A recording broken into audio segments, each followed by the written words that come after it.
យវាចាសម្មាក្រុងផ្លូវចិត្តបញ្ញាចេញរៀងកិន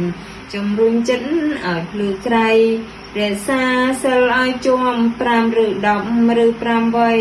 ជីវិតរស់មានន័យគេឈ្មោះល្បីប្រសាហង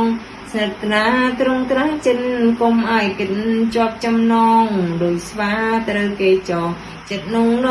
នឹងណល្អ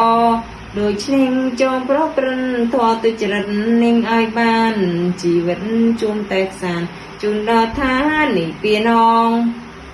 ក្រងកាយវាចាសម្មាក្រងផ្លូវចិត្តបញ្ញាចេញរៀងកិនជំរុញចិត្តឲ្យភ្លឺក្រៃរក្សាសិលឲ្យជាប់5ឬ10ឬ5វ័យជីវិតរស់មានន័យគេឈ្មោះល្បីប្រសាហងសេតនាត្រង់ត្រាស់ចិនកុំឲ្យគិតជាប់ចំណងដោយស្វាត្រូវគេចងចិត្តនងណនឹងណល្អ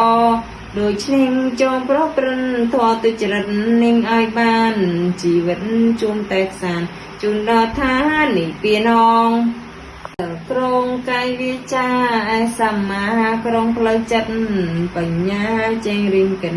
ជំរុញចិត្តឲ្យភ្លឺក្រៃរក្សាសិលឲ្យជាប់5ឬ10ឬ5វ័យ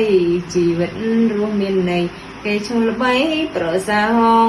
សេតនាត្រង់ត្រាស់ចិនកុំឲ្យគិតជាប់ចំណងដោយស្វាត្រូវគេចងចិត្តនងណនឹងណល្អ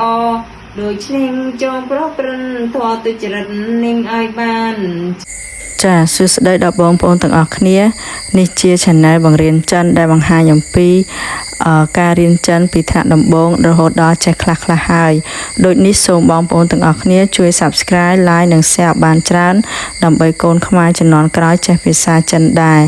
ចាអញ្ចឹងសូមជូនពរបងប្អូនទាំងអស់គ្នាមានសុភមង្គលនិងមានសុខភាពល្អគ្រប់ក្រុមគ្រួសារចាអរគុណបាយបាយ